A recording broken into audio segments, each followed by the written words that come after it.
Hello दोस्तों, science tech classes के YouTube channel पर आप सबका स्वागत है। आज क्लास 11 के फिजिक्स में सेकंड पार्ट उसका आप पढ़ेंगे, जो कल आपने पढ़ा था न्यूटन गति के नियम के बारे में। ठीक है, न्यूटन के गति का जो है आज सारे नियम फर्स्ट सेकंड एंड थर्ड तीनों नियम पढ़ेंगे। उसके पहले आज कल आपको बल की परिभाषा बताया गया था, बल के टाइप बताए गए थे। ठीक है, उसके बाद उसमें द्रव्यमान के बारे में, जड़त्व के बारे में, इस सब चीज़ों के बारे में बताया गया था। ठीक, आज आप देखेंगे न्यूटन के गति के नियम के बारे में। देखो, कोई भी ऑब्जेक्ट अगर गति करेगा, कोई भी वस्तु गति करेगा, तो जो गति करता है उसके लिए कुछ नियम कानून बनाए गए हैं। ऐसे ही नहीं गति करेंगे, है ना। क्या नियम कानून है उसके बाबू, देखिएगा। अगर उस वस्तु के अंदर द्रव्यमान यम है ना, वस्तु द्रव्यमान यम है, तो जरूर उसमें कुछ ना कुछ, जो अगर उसको आप बल लगा के मोशन कराओगे तो उसका कुछ रूल होगा। ऐसे ही कोई ऑब्जेक्ट का गति बना करना, रुक जाना ऐसे ही नहीं होता है, उससे कुछ बारीकियां हैं। तभी तो इतने सारे हम आज सैटेलाइट लॉन्च किए हैं, है ना। अपना जो है टेक्नोलॉजी इतना अच्छा बना लिए हैं, मोबाइल, लैपटॉप, टैबलेट और दुनिया भर के अच्छे अच्छे टेक्नोलॉजी वाले बाइक, कार, ये सब इसी से बनाए हैं। इन्हीं के न्यूटन के कॉन्सेप्ट को यूज करके ही ये सारी चीजें हुई है। ठीक, तो बेसिक है साइंस, आज आप पढ़ेंगे, उसमें देखेंगे न्यूटन के गति विषयक नियम के बारे में। न्यूटन ने कहा था, ठीक है, न्यूटन ने कहा था कि अगर कोई भी वस्तु जिसका द्रव्यमान है, ठीक है, कोई भी वस्तु है अगर उसका द्रव्यमान यम है, द्रव्यमान होने का मतलब हम उसे टच कर सकते हैं, छू सकते हैं, महसूस कर सकते हैं। ठीक, और उसमें अगर पीछे से आप फोर्स लगा रहे हो, बल लगा रहे हो, तो उसमें क्या होगा, गति होगा। गति होना तय है, उसमें गति होगा। ठीक है, उसमें गति होगा। यही जो गति होगा, तो इसको तीन प्रकार के रूल से समझाया गया है। तो बताना वही है कि कौन कौन से नियम इसका है। इसका first law, second law and third law. ठीक, फर्स्ट लॉ में क्या बताया गया है, जो फर्स्ट लॉ है वो गैलीलियो का सेम कॉपी है। गैलीलियो जो है पहले वो सब सारी चीजें बता चुके थे, इसलिए न्यूटन ने उनके नियम को जस का तस रखा। पहला नियम वही था कि अगर कोई वस्तु विराम अवस्था में है तो विराम अवस्था में ही रहेगी, अगर कोई वस्तु गति अवस्था में है तो गति अवस्था में ही रहेगी, जब तक उस पर कोई बाह्य बल ना लगाया जाए। ठीक, जो जहां जैसे जिस अवस्था में है वो उसी अवस्था में पड़ा रहना चाहता है, लग बल जरूरी है वहां पे लगाना। ठीक है, तो पहला नियम न्यूटन का जो पहला नियम है जी, ठीक है, फर्स्ट लॉ। फर्स्ट लॉ आप देखेंगे न्यूटन का, पहला नियम आप लिखेंगे, यदि कोई वस्तु विराम अवस्था में है, ठीक है, विरामावस्था में है, यदि कोई वस्तु विरामावस्था में है तो वह विराम में ही रहेगा, विराम में ही रहेगा। या यदि कोई वस्तु गति अवस्था में है तो वह गति में ही रहेगा, गति में ही रहेगा, जब तक कि उस पर बाह्य बल ना लगाया जाए, बाह्य बल ना लगाया जाए, जब तक कि उस पर बाह्य बल ना लगाया जाए। ठीक है, बाह्य बल ना लगाया जाए। जैसे मान लीजिए कोई भी यहाँ पे फुटबॉल पड़ा है, ठीक है, जमीन पर, अगर कोई व्यक्ति है इसको अपने पैरों से नहीं मारेगा तब तक ये वहां से उठ करके दूसरी जगह पर ये नहीं जाएगा। बल इस पे लगेगा, लगेगा, फोर्स इस पे लगाना ही पड़ेगा, तभी अपनी जगह को छोड़ के पोजीशन ए से निकल के पोजीशन बी तक जाएगा। अगर फोर्स नहीं लगाया गया तो जहां जैसा तैसा रहेगा। ठीक है, ऐसे ही अगर कोई ऑब्जेक्ट गतिमान अवस्था में है तो गतिमान ही रहेगा जब तक उसको रोका ना जाए। ठीक, जैसे साइकिल अगर आप चला लिए हैं तो साइकिल जब तक ब्रेक नहीं लगाएंगे साइकिल नहीं रुकेगा, है ना। रुकेगा तो एयर फ्रिक्शन वगैरह से वो अलग बात है।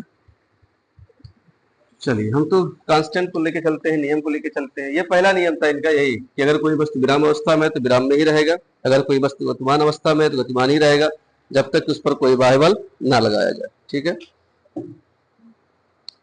अब आते हैं इस पे मैथमेटिकल प्रूफ करते हैं इसको। इसमें एक छोटा सा पॉइंट पढ़ते हैं संवेग के बारे में। ठीक है, संवेग पर देखते हैं इसमें। आते हैं संवेग। संवेग पढ़ते हैं। संवेग किसे कहते हैं? संवेग में ये कहता है, देखो इसका मतलब होता है द्रव्यमान, ठीक है, द्रव्यमान गुणे वेग, वो कहलाएगा संवेग। लेकिन इसको प्रूफ कैसे करके लिखेंगे कि द्रव्यमान गुणे वेग है कैसा, है ना? अगर कोई वस्तु जिसका द्रव्यमान है, जैसे मान लीजिए ये कोई ऑब्जेक्ट है, द्रव्यमान m है, ये कोई दूसरा ऑब्जेक्ट है, इसका द्रव्यमान m बराबर मान लीजिए 10 किलोग्राम है, ये दूसरा ऑब्जेक्ट है, m बराबर है 5 किलोग्राम। इसकी जो स्पीड है v बराबर कितना है? 10 मान लीजिए, और इसकी स्पीड मान लीजिए 5। इन दोनों का गुणा करिए, मल्टीप्लाई करिएगा तो m इंटू बी बराबर 10 गुणे 10 बराबर कितना आया? 100 किलोग्राम आया। इन दोनों का मल्टीप्लाई करिए तो m इंटू बी बराबर 5 गुणे 5 कितना आया? 25 आया। किलोग्राम नहीं, ठीक है, किलोग्राम मीटर पर सेकेंड, किलोग्राम मीटर पर सेकेंड, किलोग्राम मीटर पर सेकेंड, ये 25 आया। एक का 100 आया, दूसरे का 25 आया। डिफरेंस क्या है दोनों में? 100 और 25 में। अगर हम संवेग जान भी जाएंगे तो हमें क्या फायदा होगा? क्यों हम पढ़ रहे हैं संवेग से? आखिर कोई तो प्रॉफिट, कोई तो लाभ होना चाहिए हमारा, तभी तो हम इसको पढ़ रहे हैं, वरना क्यों पढ़े? देखिए इसका मतलब ये हो गया, जिसका द्रव्यमान जितना ज्यादा होगा, ठीक है, और वेग चाहे कम हो या ज्यादा हो, अगर दोनों का मल्टीप्लाई हो करके उसका वैल्यू अगर ज्यादा आता है, तो उसके स्थिति में परिवर्तन करने के लिए मुझे उतना ज्यादा बल लगाना पड़ेगा। यहां देखो 25 आया, इसमें कम बल लगाना पड़ेगा इसके परिवर्तन में। यहाँ 100 आया, यहाँ पर उससे ज्यादा बल लगाना पड़ेगा उसके पोजीशन को चेंज करने में। इसीलिए हम संवेग से ये गैलीलियो का नियम यहाँ सिद्ध होता है। देखो मैथमेटिकल प्रूफ करके बताना था, जिसका मान जितना ज्यादा होगा उसको उतना ज्यादा बल लगाने की आवश्यकता होगी चेंज करने में, और जिसका जितना कम बल हो, मतलब द्रव्यमान गुणे वेग, संवेग का मान जितना कम आएगा उसको आसानी से उतने ही आप चेंज कर सकते हो। इसीलिए वहां थियरी था, कल्पना था कि हाँ द्रव्यमान जो है वस्तु के पोजीशन को चेंज करने के लिए बाह्य बल की आवश्यकता पड़ती है। यहाँ बिल्कुल मैथमेटिकल प्रूफ होकर के दिखाया जाता है। हाँ देखिए ऐसी चीजें हैं, जैसे मान लीजिए साइकिल है, कोई साइकिल 15 किलो का है, उस पर 10 जो है उसकी स्पीड मान लीजिए 10 कर दीजिए, तो 25 गुणे 10 उसका आ गया, 25 गुणे 10 बराबर 250। कार है, उसका वजन 400 किलो का है, उसकी स्पीड मान लीजिए 10 का कर रहे हो, तो 400 गुणे 10 कितना हो गया? 4000।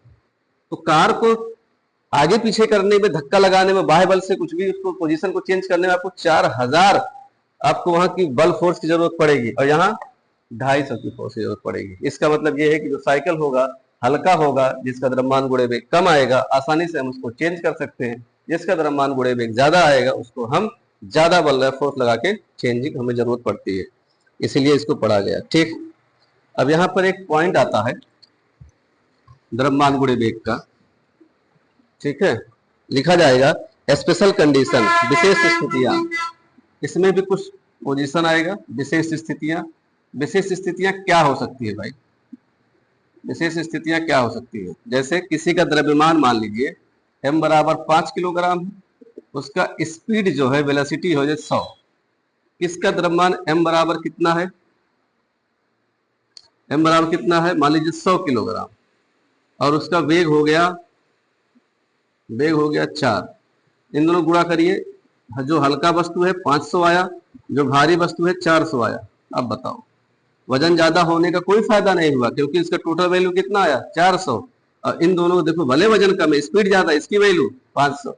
इसका मतलब ये है कि अगर इसके स्पीड ज्यादा है, उसका द्रव्यमान गुणे वेग ज्यादा होने के कारण उस पर ज्यादा फोर्स लगेगा, ज्यादा वेलोसिटी, ज्यादा उस पर जो है पोजीशन चेंज करने में सहायक होगा। उसको अगर मान लीजिए कोई ट्रक है, ट्रक से अगर कोई बंदूक की गोली टकराएगी तो गोली तो आर पार निकल जाएगी, वजन कम है लेकिन स्पीड ज्यादा है। इसका मतलब जिसका भी द्रव्यमान गुणे वेग ज्यादा आएगा वो तुरंत पोजीशन चेंज करके वो अपने स्थिति में परिवर्तन जरूर लाएगा। ठीक, स्थितियों में देखेंगे, यदि दो विभिन्न द्रव्यमानों वाली वस्तुओं के संवेग समान है तब हल्की वस्तु का वेग अधिक होगा। ये कह रहा है पहला कंडीशन, पहला देख लीजिए प्रूव करके।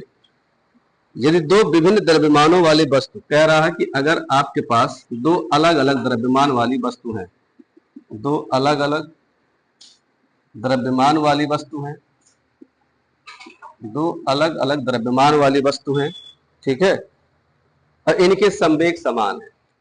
इनके संवेग क्या है? संवेग समान। संवेग समान है, तब हल्की वस्तु का वेग अधिक होगा। तब हल्की वस्तु का वेग अधिक होगा। तो हल्की वस्तु का वेग अधिक होगा। ठीक, जा रहे हो क्या आप लोग?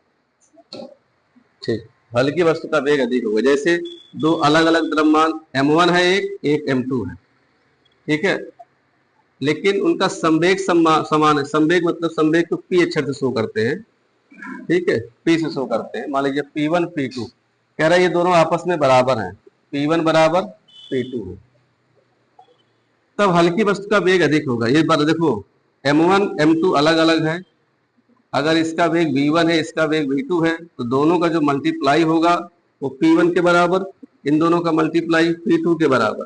अगर एक का द्रव्यमान मान लीजिए ज्यादा है, दूसरे का कम है, ज्यादा और कम, ठीक, तो अगर मान लीजिए इसको मैथमेटिकल लिखना चाहे, जैसे एक का है 10, ठीक है, 100 मान लेते हैं, और एक का है वेग जो है 20, इसका वजन मान लीजिए कितना है दोनों का, 200 गुणे 100 कितना है, 2000, ठीक है, इन दोनों का द्रव्यमान गुणा करिए तो इसका आया 1000।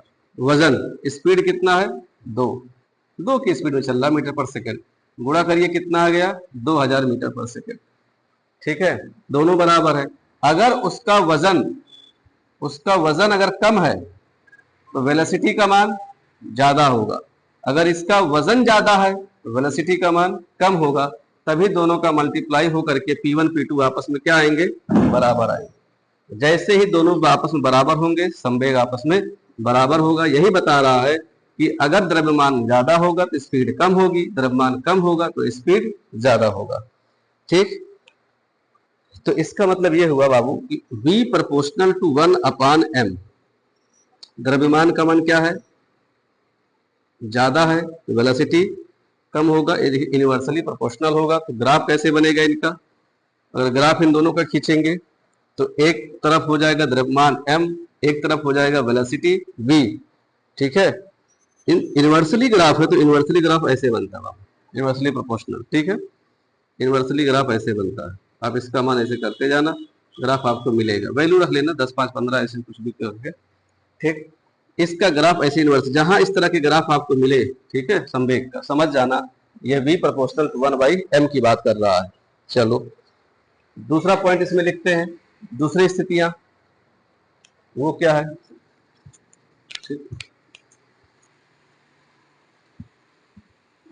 दूसरी स्थितियां क्या है, समान द्रव्यमान की दो वस्तुओं के वेग v1 व v2 तथा संवेग p1 व p2 हो, तब कह रहा है अब की बार दो वस्तुओं के, ठीक है, दो वस्तुओं के द्रव्यमान, जो उनका द्रव्यमान है m1 m2 है, वो समान हो, द्रव्यमान समान हो, द्रव्यमान समान हो, यानी m1 बराबर m2 हो, m1 बराबर m2 हो, ठीक, और उनके वेग अलग अलग हो, वेलोसिटी v1 व v2 हो, उनके वेग अलग अलग हो, ठीक, और संवेग उनका P1 व P2 हो, अलग अलग है, संवेग भी कह रहा है कि अलग अलग हो, संवेग कैसा, P1 व P2 है, ठीक है, P1 व P2 है।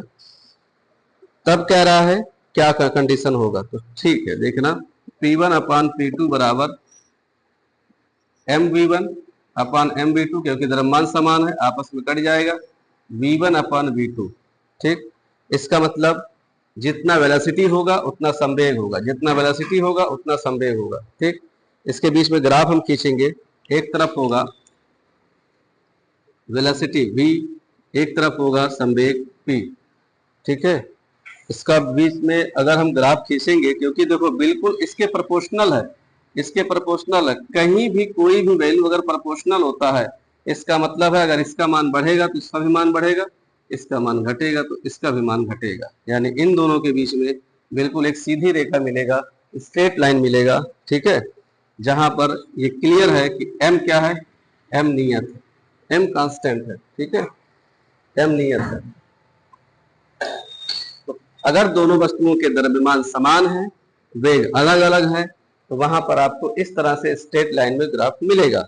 अगर दोनों वस्तुओं के द्रव्यमान क्या था पहले, अलग अलग हैं, ठीक है, वस्तु का कम और ज्यादा होना, तो वहां पर इनवर्सली प्रोपोर्शनल आपको मिलता है उसके बीच में ग्राफ। ठीक,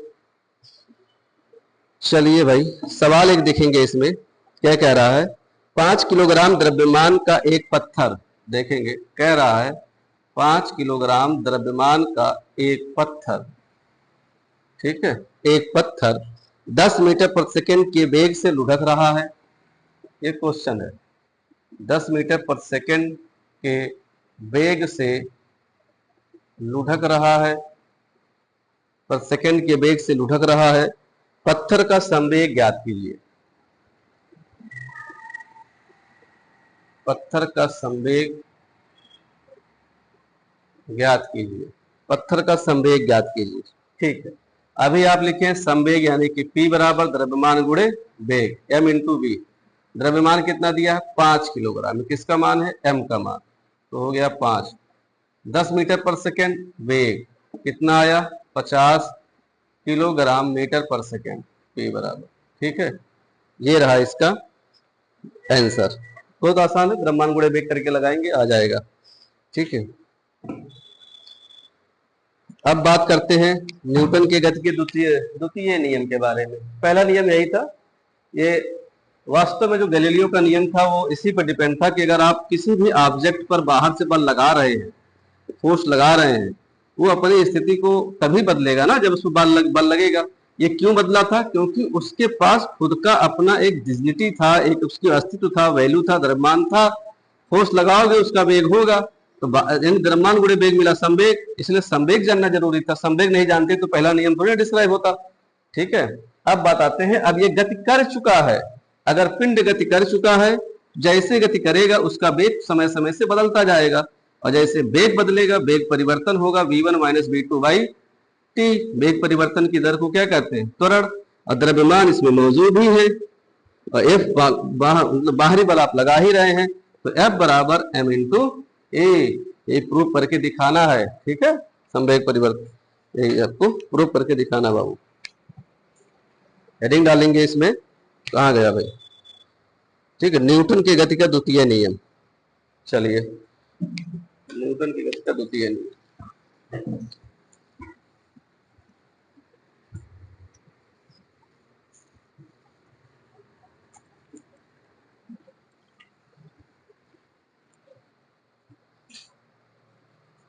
न्यूटन के गति विषयक द्वितीय नियम। न्यूटन के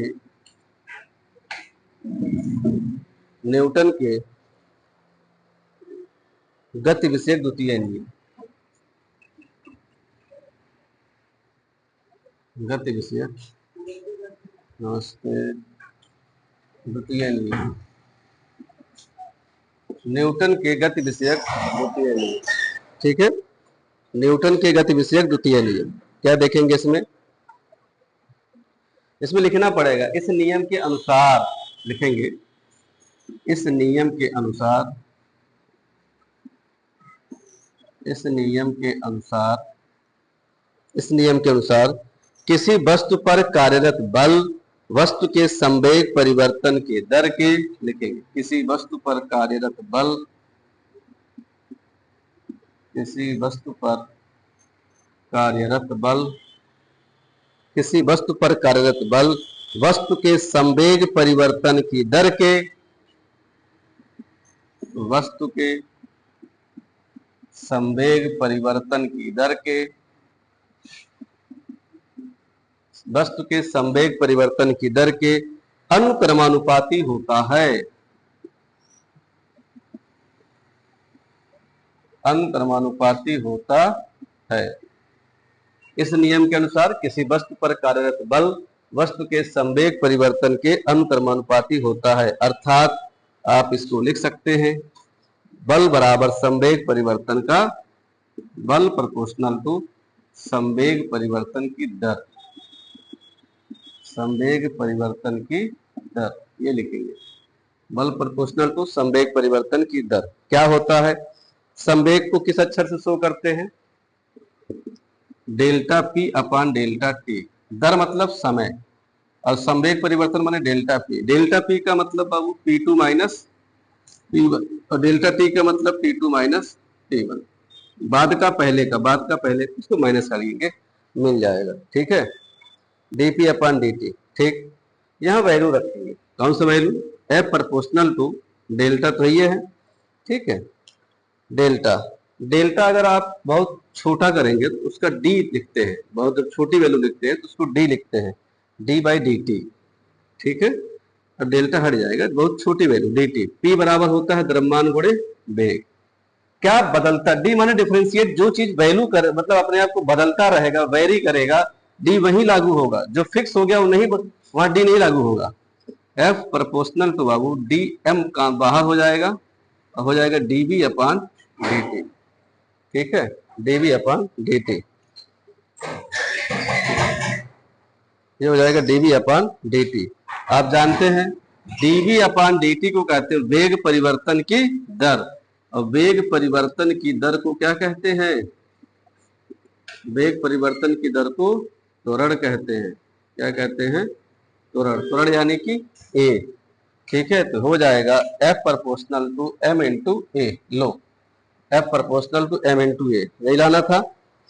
ठीक, प्रोपोर्शनल हटाएंगे, कांस्टेंट वैल्यू है, उसकी वैल्यू जो है प्रैक्टिकली 1 होता है।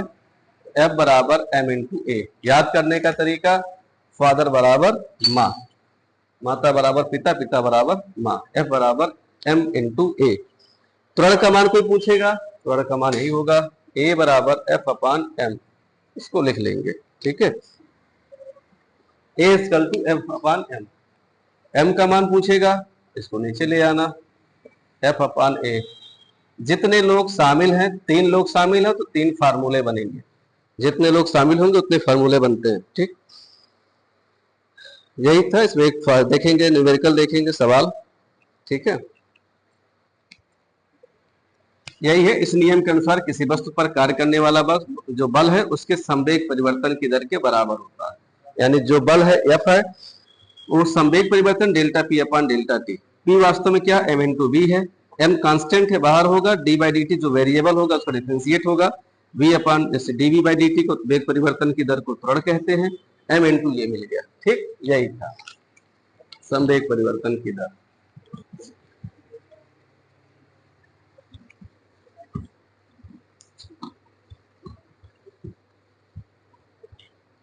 आगे देखते हैं, सवाल क्या है? 10 किलोग्राम द्रव्यमान के एक पिंड पर, पहला सवाल कह रहा है 10 किलोग्राम द्रव्यमान के एक पिंड पर, पिंड मतलब बॉडी, एक पिंड पर 10 किलोग्राम द्रव्यमान के एक पिंड पर t बराबर 0 पर, टाइम भी दे दिया, t इक्वल टू 0 पर। ठीक है, 20 न्यूटन का बल लगता है, 20 न्यूटन का बल लगता है, 20 न्यूटन का बल लगता है, जबकि यह पिंड स्थिर अवस्था में है। ये भी कह रहा है पिंड कैसा है? स्थिर अवस्था में है, स्थिर अवस्था में है। t बराबर 10 पर ज्ञात कीजिए, t बराबर 10 पर ज्ञात कीजिए, t बराबर 10 पर ज्ञात कीजिए। क्या ज्ञात करना है? पहला चली गई दूरी, पहला क्या निकालना है?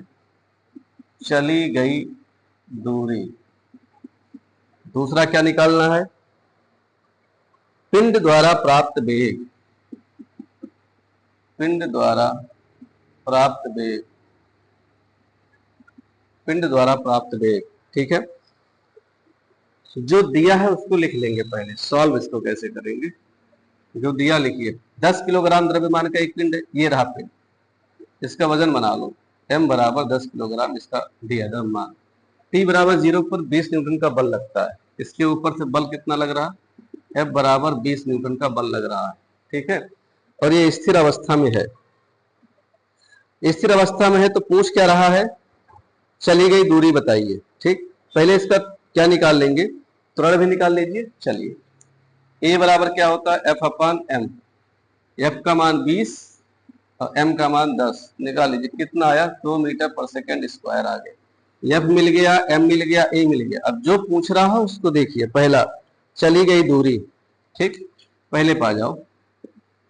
चली गई दूरी, चली गई दूरी, आप जानते हैं गति का द्वितीय समीकरण, चली गई दूरी s बराबर ut plus half at square, formula होता है। u मतलब प्रारंभिक वेग, प्रारंभिक जब वो स्थिर अवस्था में है तो उसका प्रारंभिक वेग क्या हो गया, 0। और शुरुआत में ही कह रहा है कितना उसका, हाँ स्थिर अवस्था है ना, t बराबर 0, उसकी बात खत्म। ठीक, हमें क्या मिला, हाफ ए माने कितना, 2 टी स्क्वायर। ठीक, टाइम कितना दे रहा है भाई, 0 पर है तो स्थिर अवस्था है, कुछ समय बीतेगा कितना आएगा, टी बराबर 10 सेकंड के बाद। अब 0 निकालोगे तो वही रहेगा, 10 सेकंड तक चलेगा तभी तो दूरी होगा, 10 सेकंड। हाफ 2 गुणे 10 दाइयम 100, कितना मीटर आया, 100 मीटर आया। ठीक है, दूसरा क्या कह रहा है, पिंड द्वारा प्राप्त वेग, पिंड द्वारा प्राप्त वेग, वेग यानी कि लास्ट में ना वेग पाएगा, v बराबर u प्लस at। शुरुआत में ही स्थिर अवस्था में है, उसका वेग शुरुआती में 0, तो v बराबर कितना मिला, at। a का मान कितना दिया है, 2, t का मान कितना दिया, 10, 10 दूना 20 मीटर पर सेकेंड, लगा लीजिए v बराबर 20 मीटर पर सेकेंड, ये इसकी वैल्यू हो गई।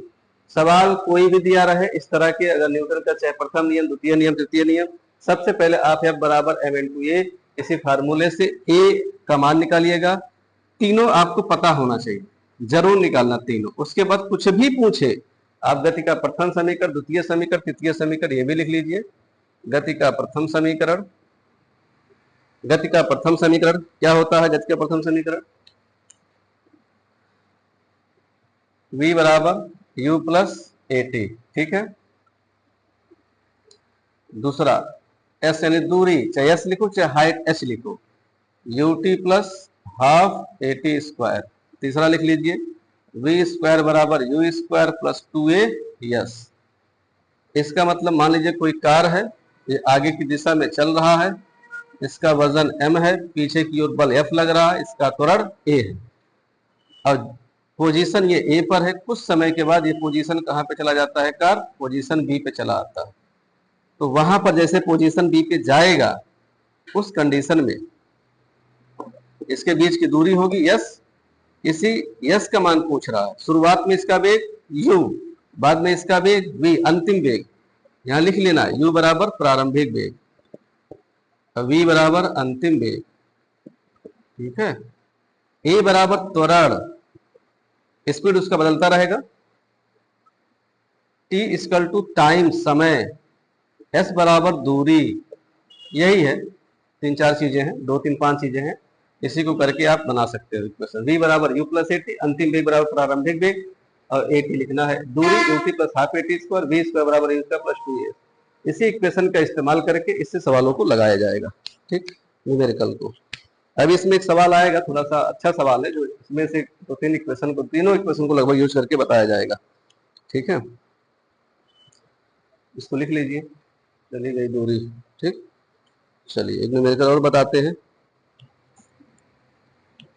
हो गया, देख चुके, देख इधर नहीं हुआ है,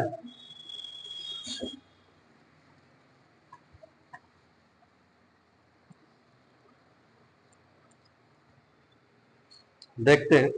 सवाल लिखा है 90 मीटर पर सेकंड के वेग से गतिमान 0.04 किलोग्राम संहति मतलब द्रव्यमान की एक गोली। लिखेंगे सवाल, क्वेश्चन नंबर 2 जो लिखा है उसको लिखेंगे। 90 मीटर पर सेकंड के वेग से गतिमान, 90 मीटर पर सेकंड के वेग से गतिमान, 90 मीटर पर सेकंड के वेग से गतिमान 0.04 किलोग्राम, 0.04 किलोग्राम संहति, संहति मतलब वजन उसका द्रव्यमान। ठीक है, संहति, इसको संहति कहीं कहीं लिखा रहता है, वास्तव में ये द्रव्यमान है। ठीक है, संहति 0.04 किलोग्राम संहति की एक गोली, की एक गोली,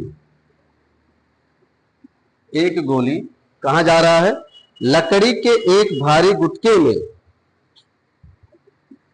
लकड़ी के एक गुटके में, लकड़ी के एक गुटके में क्या कर रहा है, 60 सेंटीमीटर धंस कर रुक जाते हैं।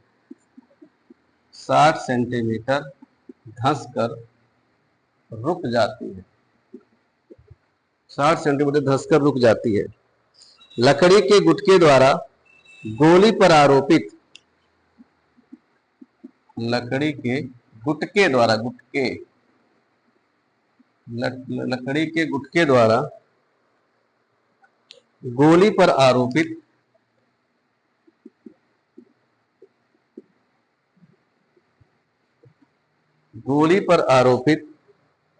औसत प्रतिरोधी बल ज्ञात कीजिए। औसत प्रतिरोधी बल ज्ञात कीजिए। औसत प्रतिरोधी बल ज्ञात कीजिए। ठीक है, क्या लिखा है, 90 मीटर पर सेकंड के वेग से गतिमान 0.04 किलोग्राम द्रव्यमान की एक गोली बना लीजिए, बंदूक और गोली। ठीक है, ये बंदूक है। ठीक, यहां से एक गोली जो है आगे की ओर जा रहा है। गोली का वजन दिया है m बराबर 0.04 किलोग्राम। ठीक, इसका स्पीड भी दिया है, u बराबर कितना दिया है, 90 मीटर पर सेकंड के वेग से, 90 मीटर पर सेकंड के वेग से। आगे क्या है, एक लकड़ी का गुटका है। ठीक है, लकड़ी का गुटका है, लकड़ी का गुटका है, इसमें जा करके इसके अंदर गोली धंस जाता है। कितना धंस जाता है, ये दूरी s बराबर 60 सेंटीमीटर। ठीक है, कितना जाता है, s बराबर 60 सेंटीमीटर जाकर के धंस जाता है। बताना ये है कि उस पर लगाया गया प्रतिरोधी बल बताइए कितना उस पर लगेगा, यानी ये जो लकड़ी है इस पर कितना बल लगाएगा, F बराबर क्वेश्चन मार्क। ये लकड़ी इस पर कितना बल लगाएगा, आप जानते हो F बराबर एक ही चीज पता है, क्या, M इंटू ए। M का मान हमें पता है कितना, M का मान हमें पता 0.04, A का मान नहीं पता है। A का मान निकालिए। A का मान कैसे निकालोगे, आप जानते हो गोली जैसे ही धंस करके अंदर जाएगा तो रुक जाएगा, तो अंतिम वेग कितना हो जाएगा, 0। ठीक है, अब होता क्या है, ए बराबर वेग परिवर्तन की दर बटे त्वरण समय, वेग परिवर्तन की दर। उसमें क्या क्या शामिल है, दूरी भी शामिल है। ठीक है, v बराबर 0। एक काम करेंगे, त्वरण निकालना है। इसमें प्रारंभिक वेग है, अंतिम वेग है, दूरी है, इतने लोग शामिल है। तो गति का तृतीय समीकरण v बराबर यू स्क्वायर, वी स्क्वायर बराबर यू स्क्वायर प्लस 2as। ठीक है, 2as निकालिए जरा। v स्क्वायर यानी अंतिम वेग कितना हो गया, 0। यू स्क्वायर कितना दिया, 90 का स्क्वायर प्लस 2a, ए नहीं पता, यस पता है 60 सेंटीमीटर। 60 सेंटीमीटर को मीटर में चेंज करो, 100 से भाग दो, उसी में 100 से भाग दे दीजिए, हो जाएगा 0.6 आ जाएगा, 0.6 मीटर आ जाएगा। हमें ए का मान चाहिए, इस 90 को उधर बुलाएंगे तो जाएगा -90 गुणे 90 बराबर, ये कितना जाएगा, 6 दूना 12, 1.2 इंटू ए, यही ना, इसको नीचे ले आइए, -90 गुणे 90 बटे 1.2 बराबर ए। अब क्या करिए, दशमलव है तो एक जीरो यहाँ बढ़ा लेंगे, तो हो जाएगा 90 गुणे 90, जीरो बढ़ गया 12 बराबर ए। जरा इसको सॉल्व करिएगा। ठीक है, इसको काटिएगा, कितना आएगा,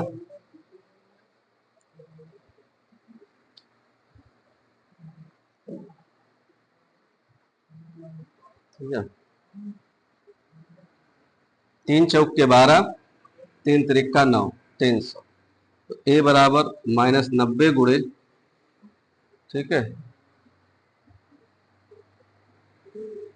बटे 3 चौक के 12। अब क्या करें, 4 से काटे, 4 सते 28, 2 30, 20, 4 पचे 20, 7.5, दशमलव जीरो कट गया। ए बराबर 9 पचे 45 के 5, 4 हासिल, 9 सते 63 और 4 कितना हो गया, 67। कितना आ रहा, 675। 0 1 है, ठीक है, 0.0 कट गया, 300। ए बराबर 675 मीटर पर सेकंड स्क्वायर। यही मान यहाँ रख देंगे। ठीक है, यही मान यहाँ पर रख देंगे। कितना आया बाबू? एफ बराबर एम इंटू ए हमें चाहिए। एफ बराबर एम इंटू ए। एम का मान कितना दिया है? 0.04। ए का मान कितना आया? 675 माइनस में, दोनों का मल्टीप्लाई करिएगा, वैल्यू कितना आ रहा है? -270 न्यूटन। लगा लीजिएगा, ये एफ का मान आया है। यानी ये वाला जो लकड़ी है इस पर फोर्स कितना लगा रहा है, बल कितना लगा रहा है? उस 270 न्यूटन का लगा रहा है। यही सवाल है। सवाल का कंसेप्ट धीरे ऐसे समझना, जो कहे उसका फिगर बना लो। गोली यहां से चल रहा है तो भाई चल रहा है तो शुरुआती वेग है u बराबर 90। वजन इसका द्रव्यमान दिया है m बराबर 0.04। लकड़ी में जाके धंस जा रहा है। धंसने का मतलब रुक गया। कोई व्यक्ति धंस गया मतलब उसका विकास रुक गया। उसका v बराबर लास्ट में 0, खत्म हुई। ठीक है, कितना दूर जाके धंसा है? 60 सेंटीमीटर जाकर के रुका है। तो 60 सेंटीमीटर जाकर के रुका है तो उसको मीटर में, क्योंकि सब मीटर में, तो उसको भी मीटर में लाइए, एमकेएस में लाइए। और जहां पर अंतिम वेग, प्रारंभिक वेग, त्वरण और क्या दिया हो, दूरी दिया हो, वहां इस तरह करके आप लगाइए, आपको आंसर मिलेगा। ठीक है, ये रहा दूसरा सवाल। एक सवाल और देखेंगे इसमें, ये भी अच्छा ही सवाल है। ठीक है, एक सवाल और देखेंगे इसमें।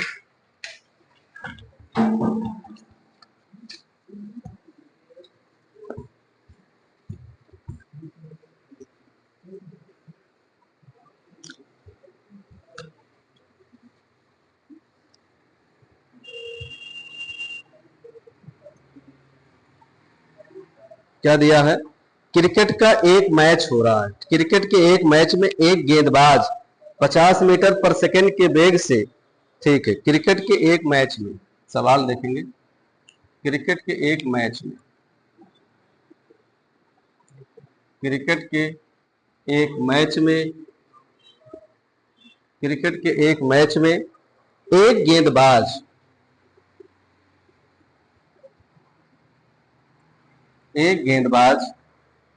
50 मीटर पर सेकंड के वेग से, 50 मीटर प्रति सेकंड के वेग से, 50 मीटर पर सेकंड के वेग से 450 ग्राम की एक गेंद, 450 ग्राम की एक गेंद एक बल्लेबाज की ओर फेंकता है। एक बल्लेबाज की ओर फेंकता है। एक बल्लेबाज की ओर फेंकता है। बल्लेबाज बल्ले को गेंद संपर्क में, बल्लेबाज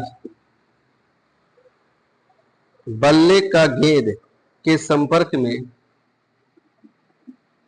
बल्ले का गेंद संपर्क में 0.6 सेकंड रखता हुआ, 0.6 सेकंड रखता हुआ, 0.6 सेकंड रखता हुआ गेंद को उसी वेग से गेंदबाज की ओर लौटा देता है। गेंद को उसी वेग से गेंदबाज की ओर लौटा देता है। गेंदबाज की ओर लौटा देता है। गेंदबाज की ओर लौटा देता है। बल्लेबाज द्वारा लगाए गए बल की गणना कीजिए, ये बताना है। बल्लेबाज द्वारा लगाए गए बल की गणना कीजिए। ठीक, जो कह रहा है सवाल देखो, एक ही दो सवाल पहले कॉन्सेप्ट समझो, अगर एक चीज आ गया तो बाकी सारे सवाल आ जाते हैं। ठीक है, अपने आप सवाल आएंगे, सवाल रटा नहीं जाता है। फिजिक्स है, 100 न्यूमेरिकल चैप्टर में है, कंपटीशन देना है, आपको कॉन्सेप्ट नहीं पता चलेगा, धीरे धीरे सीखोगे प्रोसेस, खूब हल्ला करके सीखोगे, कुछ चीजें बेकार की हो जाती हैं। इसलिए कायदे से आराम आराम से सीखिए प्रोसेस, उसको पहले धीरे धीरे उसको सीखिए, फिर बाद में प्रैक्टिस करके स्पीड आ जाएगा। कह रहा है क्रिकेट का एक मैच हो रहा है जिसमें एक गेंदबाज 50 मीटर पर सेकंड के वेग से, ठीक है, एक गेंदबाज, ये रहा, इधर से एक गेंदबाज है, इसके हाथ में बॉल है, ठीक है, बॉल है, ये सामने दूसरा व्यक्ति है, ठीक, उसके हाथ में जो है एक बैट है, ठीक है, दूसरे हाथ में एक बैट है। ये बॉल, जब इस बॉल की स्पीड दिया है कितना, 50 मीटर पर सेकंड के वेग से इसका स्पीड दिया है, यानी u बराबर 50 मीटर पर सेकंड के वेग से फेंक रहा है। इसका वजन कितना है, m बराबर 450 ग्राम, m बराबर 450 ग्राम। ये गेंद बल्लेबाज की ओर फेंकता है, बल्लेबाज उसी गेंद के संपर्क में कितने समय तक यहाँ टच रहता है, गेंद 0.6 सेकेंड तक टच रहता है, फिर वापस उसी वेग से गेंदबाज को लौटा देता है। कितने स्पीड से, अंतिम वेग जो दिया है कितना, 50 मीटर पर सेकेंड, जिस वेग से गया था 0.6 सेकेंड तक टकराया, उसके बाद वापस ये इतनी तेजी से मारता है कि जिस वेग से गया था उसी वेग से वापस आ गया। तो कह रहा है ये जो बैट है, बल्ला है, उस गेंद को कितना बल लगा के वापस किया, बल F बराबर m×a, ठीक है, इसे लगाएंगे। द्रव्यमान कहीं दिया है क्या बैट वगैरह का, नहीं दिया है, तो आप जानते हैं जब द्रव्यमान नहीं दिया रहे तो बल कैसे निकालते हैं, उसका संवेग परिवर्तन की दर बटे समय अंतराल, यानी आप उसको लगाइए dp delta p upon delta t से, आप ऐसे लगाएंगे, ठीक, डेल्टा p कैसे निकालेंगे, ऊपर से निकालेंगे। यहाँ हो क्या रहा है, जिस वेग से गया उसी वेग से वापस आया, कुछ दूरी उरी दिया है, समय दूरी तो दिया नहीं है, अंतिम वेग प्रारंभिक वेग दे दिया है, इसमें गति का तृतीय समीकरण आप नहीं लगा पाएंगे, है ना, प्रथम द्वितीय तृतीय। इससे अच्छा है आप ऐसे सवाल को देखो, जब वापस होगा तो माइनस होगा, ऐसे सवाल को लगाने के लिए संवेग का परिवर्तन हो रहा है, द्रव्यमान गुणे वेग दे रहा है, तो एक काम करेंगे, बॉल वही है, द्रव्यमान सेम है, बदल नहीं रहा है, उसी की बात हो रही है, तो एक काम करेंगे, रुको, हम क्या करेंगे, संवेग परिवर्तन से लगाएंगे, संवेग परिवर्तन। क्या कह रहा है संवेग परिवर्तन, बैट का नहीं द्रव्यमान लेना, बॉल का द्रव्यमान, m अंतिम वेग माइनस होता वास्तव में क्या है, m v minus m u, द्रव्यमान वही है, इसलिए m को क्या किया जाएगा, कॉमन लिया जाएगा, v माइनस यू, ठीक है, v माइनस यू, v कितना दिया है, चलो द्रव्यमान कितना दिया, 0, अच्छा 450 ग्राम है, उसको भाग दे दीजिए 100 से, कट गया, कितना आया, किलोग्राम में चेंज करना है ना उसको, 100 से थोड़ी ना भाग देना है, ग्राम किलोग्राम में चेंज करना होता है ना उसको, 1000 से भाग देते हैं, 0 कट गया, 0.45 आया, ठीक है, तो 0.45, अंतिम वेग कितना है 50, वापस आ रहा है, हाँ वापस आ रहा, तो -50, माइनस प्रारंभिक वेग कितना है 50, कितना आया 0.45 गुणे 50 50 100 माइनस 100, 2 जीरो है, 2 जीरो दशमलव कट जाएगा, कितना आया -45, एक अंक, ठीक है, एक अंक, 2 जीरो कट गया। संवेग परिवर्तन यानी डेल्टा पी का मान कितना आया -45, यही मान इसी में रख दो, -45 बटा डेल्टा टी कितना है 0.6, दशमलव 0 ऊपर बढ़ा दो, 450 बटे 6 से कटेगा क्या, कितना कटेगा वो, 6 सत्ते 42, काटो जरा इसको, 6 सत्ते 42 और 3 45, तो 6 5 23 माइनस में, यानी जो रिटर्न फोर्स इसका वापस लगा F बराबर -75 न्यूटन का लगा, वापस जो भी इसका बल लगा, ठीक है, -75 न्यूटन का लगा, यही सवाल था मिला जुला के। अब अगर आप ये लगा लिए तो इसका आसान भाषा ऐसे बनेगा, कोई गेंदबाज है, बॉल को लेकर के बैट की तरफ फेंक रहा है, जब बॉल फेंकने गया तो उसकी वेग कितना था 50 मीटर पर सेकेंड, एक सेकेंड में 50 मीटर, उसका वजन कितना था 450 ग्राम, किलोग्राम में चेंज करो, एमकेएस में चाहिए, 1000 से भाग दे दो तो 0.45 किलोग्राम। जैसे ही बॉल कहां टकराया, बल्ले से टकराया, कितने समय तक सेकंड संपर्क में था 0.6 सेकंड, उसके बाद तेजी से उसको मारता है, उसी स्पीड से वापस आता है, कितना -50, 50 गया 50 आया, जब उसकी दिशा बदलेगा तो माइनस हो जाएगा, ठीक, क्योंकि वेलोसिटी वेग है, दिशा चिन्ह लगेगा उसमें। क्या चेंजिंग हो रहा है इसका, संवेग परिवर्तन।